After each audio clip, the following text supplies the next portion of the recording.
నమస్తే. కేంద్ర ఆర్థిక మంత్రి శ్రీమతి నిర్మలా సీతారామన్ గారు ఇటీవల ప్రవేశపెట్టిన కేంద్ర బడ్జెట్ 2021-22 మునుపెన్నడూ లేనంత గొప్పగా ఉందా? 100 ఏళ్లకోసారి వచ్చే ఉపద్రవం కోవిడ్ ఉపద్రవం లాంటి ఉపద్రవాల నేపథ్యంలో రచించిన బడ్జెట్ లాగా నిజంగానే ఉందా? ఏ లక్షణాలుంటే బడ్జెట్ను నిజంగా ప్రజోపయోగకరమైన బడ్జెట్ అని భావిస్తాం?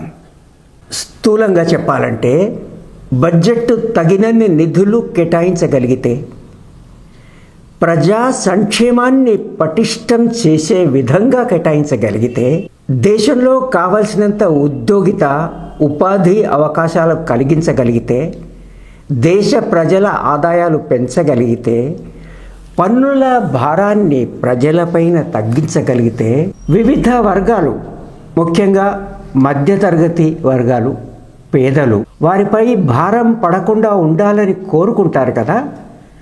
అట్లాంటి భారం పడకుండా ఉన్నట్టయితే ఆ బడ్జెట్ నిజంగా మంచి బడ్జెట్గానే నిర్వచించే వీలున్నది. మరి నిజంగా ఈ బడ్జెట్ అట్లాంటి లక్షణాలని సంతరించుకున్న బడ్జెటేనా? అలా భావించాలంటే తగినన్ని నిధులు కేటాయించగల బడ్జెట్ కావాలని కదా అనుకున్నాం. అయితే బడ్జెట్ పరిమాణం ఎంత ఉంది? ఈ కొన్ని గణాంకాలు గజిబిజిగా ఉంటాయి, కొంత చికాకు కలిగిస్తాయి. కానీ గణాంకాలను ఉదహరించకుండా కేటాయింపులు తక్కువ ఉన్నాయనో ఎక్కువ ఉన్నాయనో చెప్పడం సాధ్యం కాదు. కనుక క్షమించండి, కొన్ని గణాంకాలు, అతి తక్కువ గణాంకాలు తీసుకొని మనకు అర్థమయ్యే రీతిలో ఈ బడ్జెట్ ఎట్లా ఉందో పరిశీలించే ప్రయత్నం చేద్దాం. బడ్జెట్ పరిమాణం గురించి చెప్పాలంటే అది 34,83,236 కోట్లు. ఇట్లా చెప్తే పెద్దగా అది ఎక్కువ ఉందో తక్కువ ఉందో అంతగా అర్థమయ్యే విషయం కాదు. నిరుటి బడ్జెట్తో పోల్చి చూస్తే అధికంగా ఉందా లేదా మనకు రకంగా కనిపిస్తుంది. నిరుటి బడ్జెట్ 30,42,000 కోట్లు 2021 సంవత్సరాన్ని, అంటే ఇప్పుడు నడుస్తున్న సంవత్సరాన్ని చెప్తున్నా. దాన్ని సవరించాల్సిన అవసరం ఏర్పడ్డది. అది సవరిస్తే ప్రతిసారి సవరిస్తూనే ఉంటారు. కనుక బడ్జెట్ సవరించిన అంచనాలను తీసుకున్నట్టయితే 34,50,305 కోట్లు. అంటే అదనంగా నిరుటి బడ్జెట్ కంటే సవరించిన అంచనాల కంటే 32,931 కోట్లు అదనంగా వెచ్చించడం జరిగింది. అంటే దానికంటే అదనంగా ఏటేటా పెరుగుతూ పోవాలి కదా. మరి ఇప్పుడు కోవిడ్ నేపథ్యంలో దెబ్బతిన్న ఆర్థిక వ్యవస్థ పురోగతిని పెంచడానికి అదనపు నిధులు కావాల్సిన సందర్భం. ఈ సందర్భంలో 32,931 కోట్లు అంటే ఎంత? సవరించిన బడ్జెట్ కంటే 0.95% ఎక్కువ, 1% కంటే కూడా తక్కువ. అంటే 1% అదనంగా ఉంటే మరి నిరుటి ధరలు, నేటి ధరలు, ఒక సంవత్సరంలో ఉండే ధరలు, ద్రవ్యోల్బణాన్ని మనం లెక్క కడితే అది 1% ఉంటుందా? చాలా ఎక్కువగా ఉంటుందని రిజర్వ్ బ్యాంక్ ఆఫ్ ఇండియాతో పాటు అధికారిక గణాంకాలు కూడా చెప్తున్న నేపథ్యంలో ఈ పెంపు ధరలను దృష్టిలో పెట్టుకున్నట్టయితే ఒక సంవత్సరానికి అయినప్పటికీ కూడా ఏమాత్రం పెంచినట్టు కాదు, పైగా తగ్గించినట్టు కూడా మనం అర్థం చేసుకోవాల్సి ఉంటుంది. ఒకవేళ కనుక ఈ కేటాయించిన కేటాయింపులు మొత్తం కనుక వినిమయం అయితే అప్పుడు మనం తక్కువ ఉందని, అప్పటికీ తక్కువగా ఉందని చెప్దాం. మరి ఈ కేటాయింపులు ఇంకా తక్కువగా వినిమయం అయితే బడ్జెట్ కేటాయింపులు ఇంకా తక్కువగానే ఉన్నట్టు లెక్క. మరి బడ్జెట్ కేటాయింపులు తక్కువగా ఉన్నమాట వాస్తవమే. కొన్ని రంగాలపైన తప్పనిసరిగా అధిక వ్యయం చేయాల్సిన అవసరం ఉంది. ప్రత్యేకించి ఆరోగ్య రంగం.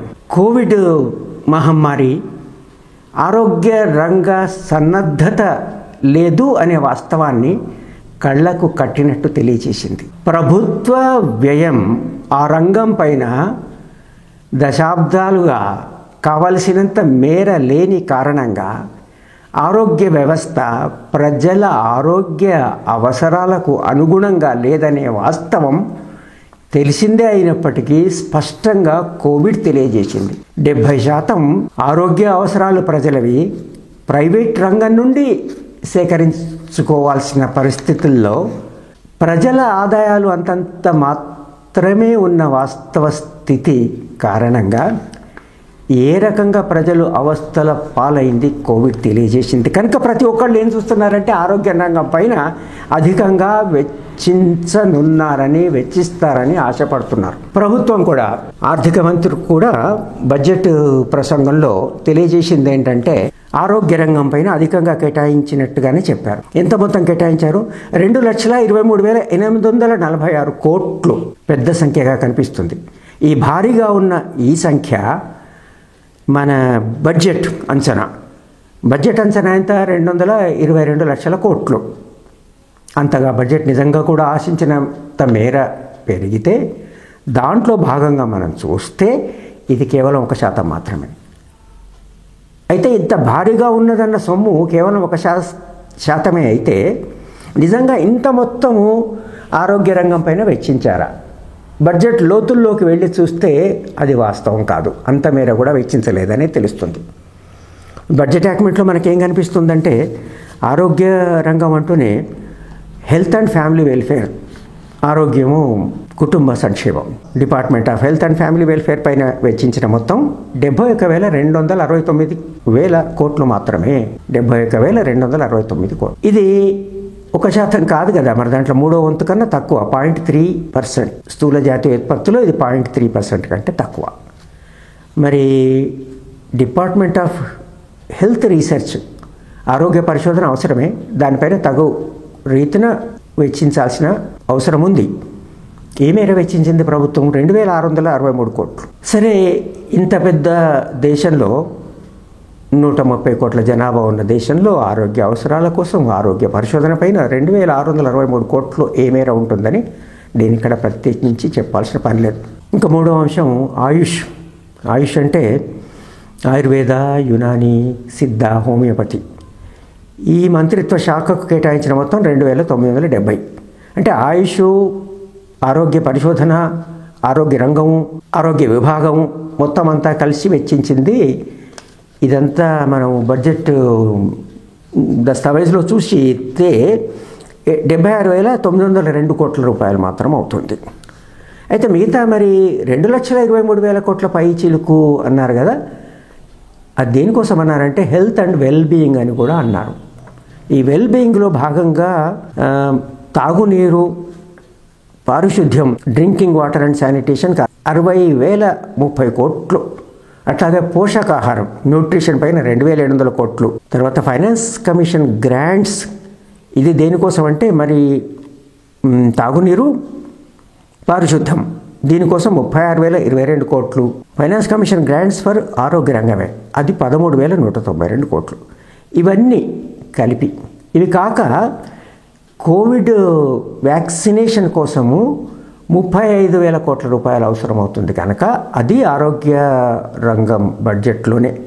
అంటే ఆరోగ్య రంగంలో అదనంగా పెట్టుబడులు పెట్టి ఆరోగ్య వ్యవస్థను పటిష్టం చేయడానికి కావలసినటువంటి నిధులు ఇక్కడ లేవు అనేది చాలా స్పష్టంగా కనిపిస్తుంది. ఇకపోతే మరి మిగతా రంగాలు ఏంటి?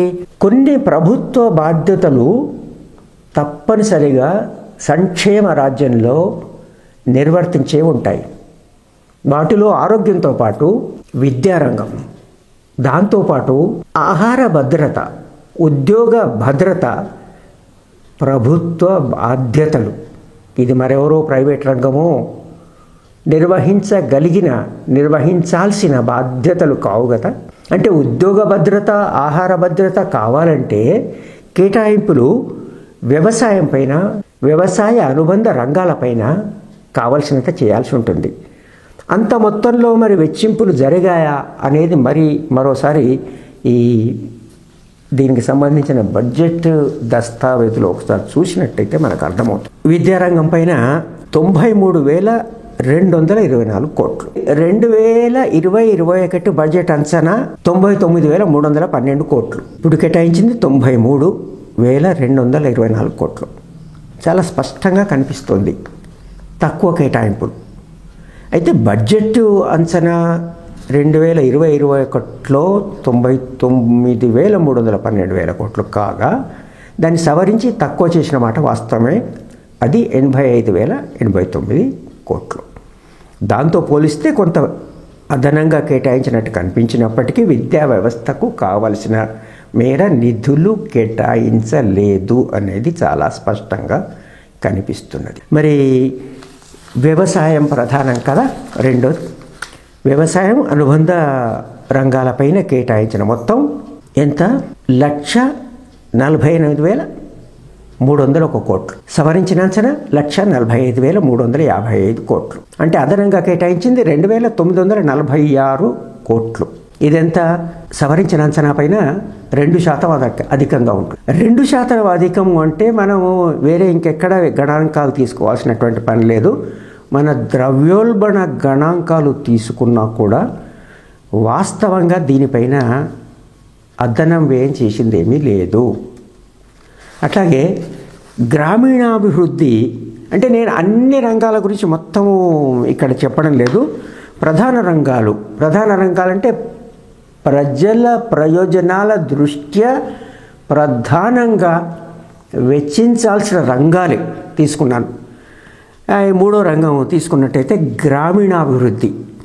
ఈ గ్రామీణాభివృద్ధి ప్రాధాన్యం గురించి మరోసారి నేను ఇక్కడ చెప్పాల్సిన పని లేదు. కోవిడ్ నేపథ్యంలో రివర్స్ మైగ్రేషన్ జరిగిందంటారు. అంటే గ్రామ ప్రాంతాల నుంచి పట్టణ ప్రాంతాలకు వలసలు జరుగుతుంటాయి ఉపాధిని, ఉద్యోగ అవకాశాలను వెతుక్కుంటూ. కానీ ఈ మహమ్మారి కారణంగా పట్టణాల్లో ఉన్నవాళ్ళు గ్రామీణ ఆర్థిక వ్యవస్థ పైన ఒత్తిడి కలిగే విధంగా తిరిగి వెనకకు రావాల్సి వచ్చింది. అక్కడ మరి గ్రామీణ వ్యవస్థను అభివృద్ధి పరచాల్సిన అవసరం ఉంటే ఇక్కడ చేసిన కేటాయింపు 1,94,633 కోట్లు. అది నిరుటి సవరించిన అంచనా అని అనుకోండి, బడ్జెట్ కన్నా తక్కువ. ఎందుకంటే ఇప్పుడు కేటాయించింది 1,94,633 కోట్లు అయితే అప్పుడు 2,16,342 కోట్లు. ఎందుకు ఈ రకంగా తక్కువ కేటాయిస్తున్నారు? ఒక విషయం ఇక్కడ మనం గమనించాలి. రాను రాను అసలు బడ్జెట్ పరిమాణమే పడిపోతూ వస్తుంది. ఇప్పుడు కాదు, 10-12 ఏళ్ల నుంచి మనం చూసినట్టయితే బడ్జెట్ పరిమాణం పడిపోతుంది. అయితే నేను అప్పటి నామినల్ కేటాయింపులు ఇప్పటివి కాకుండా వాస్తవ కేటాయింపులు చెప్పాలంటే ఆ ధరవరలకు సవరించి చెప్పాలి. అట్లా చెప్పకుండా కేవలం స్థూల జాతీయోత్పత్తిలో శాతంగా అప్పుడెంత ఇప్పుడెంత అని చూస్తే అర్థమవుతుంది. స్థూల జాతీయోత్పత్తిలో 18% కొద్ది ఎక్కువగా ఇటు అటుగా 2009-10కి ముందు పూర్వం ఉండేది. 2009-10 మీరు ఈ పట్టికలో చూస్తే తెలుస్తుంది, దగ్గర 18% కంటే కొద్ది తక్కువ. ఈ సంవత్సరంకి చేసిన కేటాయింపు ఎంత? 15.62%. స్థూల జాతీయోత్పత్తితో పోలిస్తే బడ్జెట్ కేటాయింపు. నిరుటి కేటాయింపు ఎంత అంటే రివైజ్డ్, కోవిడ్ సందర్భంగా అదనపు కేటాయింపులు చేయాల్సినటువంటి అవసరం రావడము, తర్వాత స్థూల జాతీయోత్పత్తి కుంచుకొని పోతే ఆ దామాషలో చూస్తే ఎక్కువగా కాస్త కనిపిస్తుంది. అట్లా చేస్తే అది 17.71%. అంటే నిరుడు 17.71% అయితే స్థూల జాతీయోత్పత్తి భాగంలో బడ్జెట్ పరిమాణం చూస్తే ఇప్పుడు 15.62%. అంటే మనం ఏ రకంగా చూసినా మొత్తం పైన 1% తక్కువ ఉన్నట్టు కనిపించింది గతం కంటే. స్థూల జాతీయోత్పత్తిలో చూస్తే కూడా తక్కువగా ఉంది. అయితే ఈ తక్కువగా ఉన్న సొమ్ములో ప్రభుత్వం ఏ మేర ప్రాధాన్య రంగాలకు కేటాయించలేకపోవడానికి కారణం ఏంటంటే ప్రభుత్వం తగ్గించలేని వ్యయాలు కొన్ని ఉంటాయి. మనకు బడ్జెట్లో వ్యయాల వివరణలోకి వెళ్ళి చూస్తే కనిపించేది ప్రభుత్వ నిర్వహణ వ్యయం, ఎస్టాబ్లిష్మెంట్ ఎక్స్పెండిచర్. అదెంతుంది? 6,09,014 కోట్లు. తర్వాత ప్రభుత్వం చేసిన అప్పులపైన వడ్డీ అయితే చెల్లించాల్సి ఉంటుంది కదా తప్పనిసరిగా. అసలు చెల్లించడం పక్కన పెడితే అదెంత?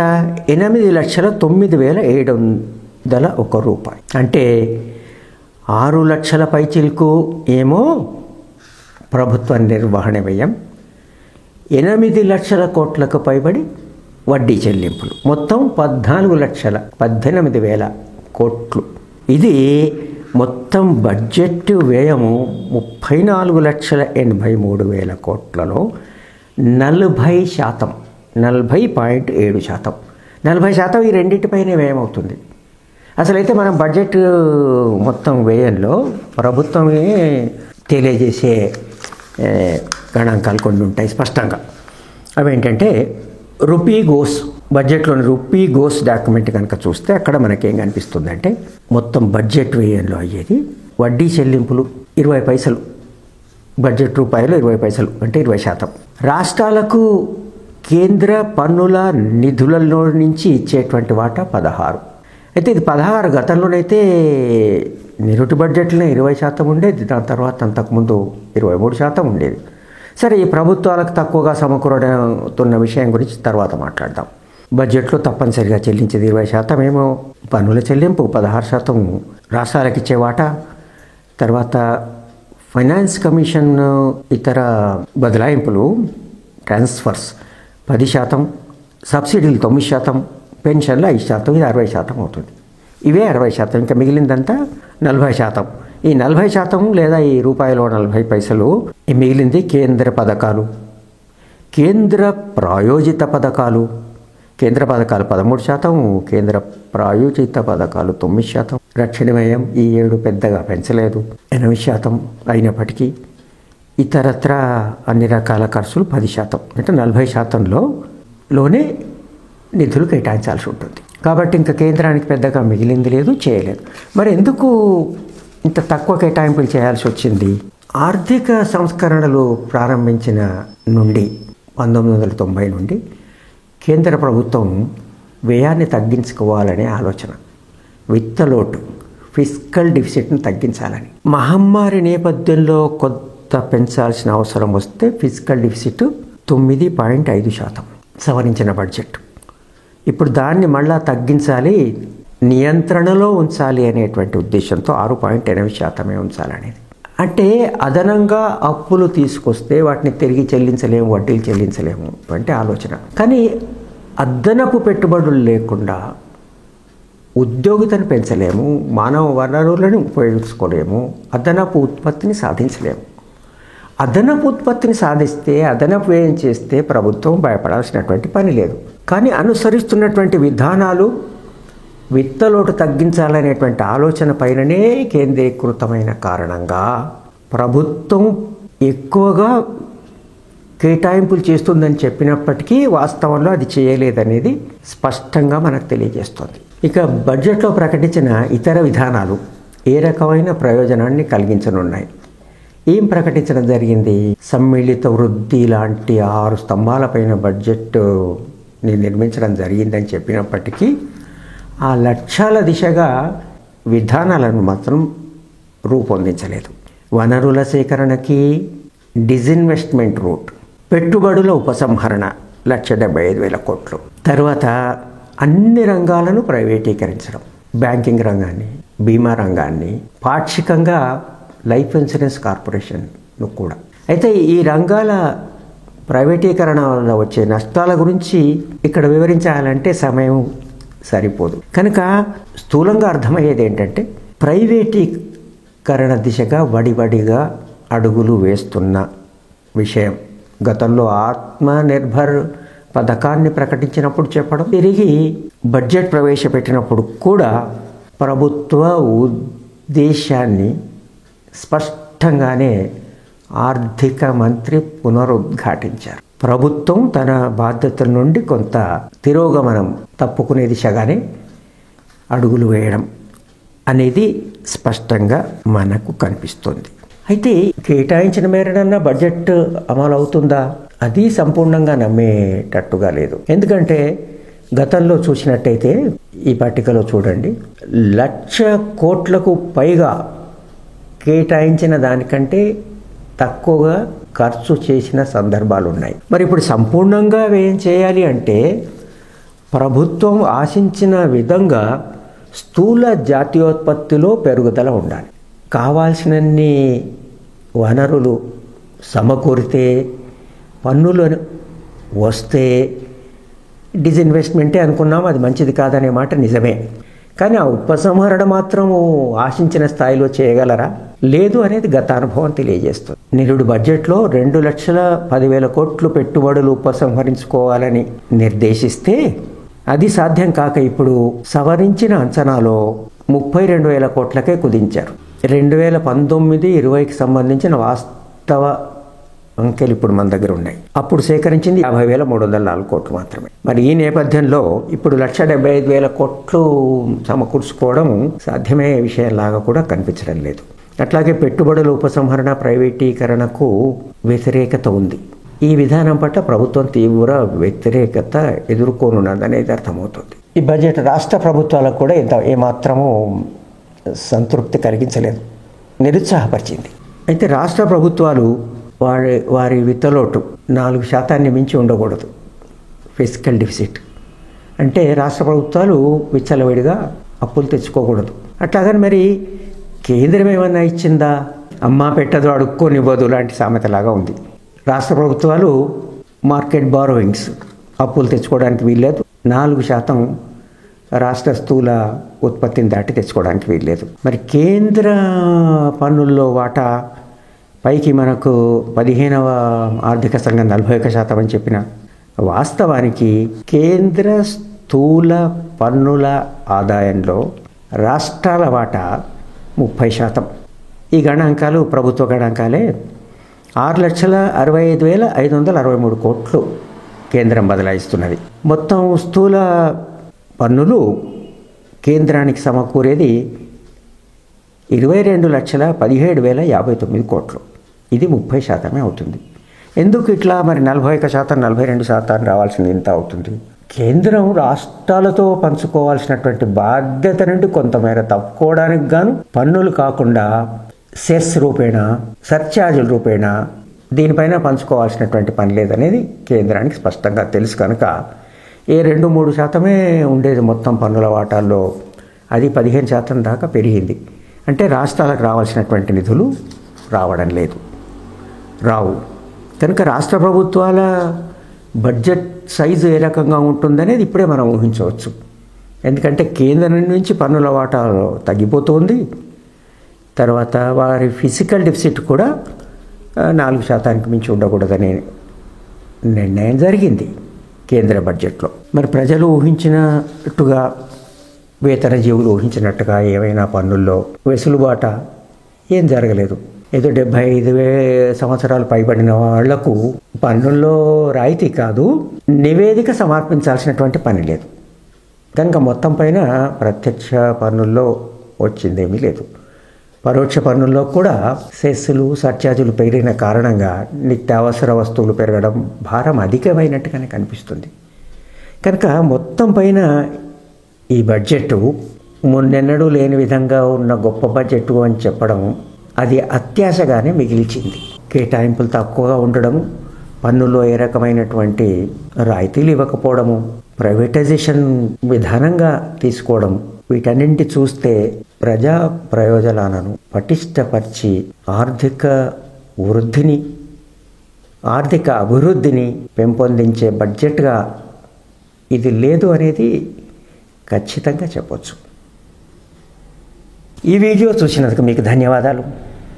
మీరు ఇప్పటికే ఈ ఛానల్కు సబ్స్క్రైబ్ చేసి ఉంటే మరోసారి ధన్యవాదాలు. ఒకవేళ సబ్స్క్రైబ్ చేయకుండా ఉన్నట్టయితే దయచేసి ఇప్పుడు సబ్స్క్రైబ్ చేయండి. ఈ వీడియో దిగువన మీకు సబ్స్క్రైబ్ క్యాపిటల్ లెటర్స్లో కనిపిస్తుంది, సబ్స్క్రైబ్. దానిపైన క్లిక్ చేస్తే చాలు. ఆ తరువాత గంట ఆకారంలో ఉన్న ఐకాన్ పైన మీరు క్లిక్ చేస్తే నేను ఎప్పటికప్పుడు ఈ ఛానల్కు జోడిస్తున్న వీడియోల సమాచారం మీకు అందుతుంది. ధన్యవాదాలు.